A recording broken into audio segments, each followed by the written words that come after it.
out of jail escalated today for a woman accused of stealing the information of more than 100 people. Paige Thompson is transgender, and her attorney is using that fact as a reason to get her out of a detention facility with men, saying that keeping her there is a threat to her mental health. Thompson was arrested at her home in South Seattle last month after the FBI says she hacked into a Capital One data system and then boasted about it. A judge today says Thompson's case is the second largest data breach in U.S. history, and the defendant's long history of mental illness and threats to kill herself and others continue to be a big concern. That judge sided with the prosecution, saying Thompson is a flight risk and refused to release Thompson as she awaits her trial. Hannah Kim has the details. Tonight, the alleged Capital One hacker Paige Thompson will remain in the same situation her attorney fought to get her out of. Attorney Mohammed Hammoudi told Judge Michelle Peterson today, quote, Ms. Thompson is at a greater risk for harm at this facility. At risk, the defense says, since the 33-year-old is a transgender woman being held at the Federal Detention Center in SeaTac in a male unit. Defense requested Thompson be released to a halfway house, but prosecutors say it's not up to the courts to facilitate how a defendant is housed. That's up to the Bureau of Prisons. The government's main concern is Thompson's erratic and harmful behavior to herself and others.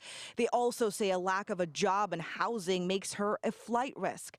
Q13 News spoke to Thompson's roommates in the past who say she would not be welcomed back to their South Seattle home. As soon as I saw in the report something about computers, we all instantly knew I had to do something with Paige. But today, this man, Tim Karstens, a friend of Thompson's from the tech community, coming to her defense.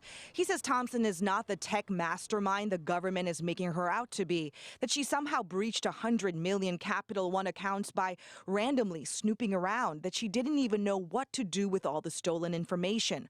Prosecutors say there is no evidence that Thompson sold or used the stolen data, but the damage is still massive. Capital One stocks took a dive after the news of the breach, and now it's estimated to cost the company $100 to $150 million in losses. In addition to Capital One, Thompson is now under investigation of breaching 30 extra companies. Also, prosecutors say she is harmful to the public. They say a couple in 2018 requested a protective order against Thompson, saying she harassed and stalked them for 7 years. The couple wrote, "We moved to get away from her," and court documents state she also repeatedly threatened to kill others, herself, and commit suicide by cop. In a text message dated June of this year, Thompson wrote, quote, "I'm ready to check the expletive out.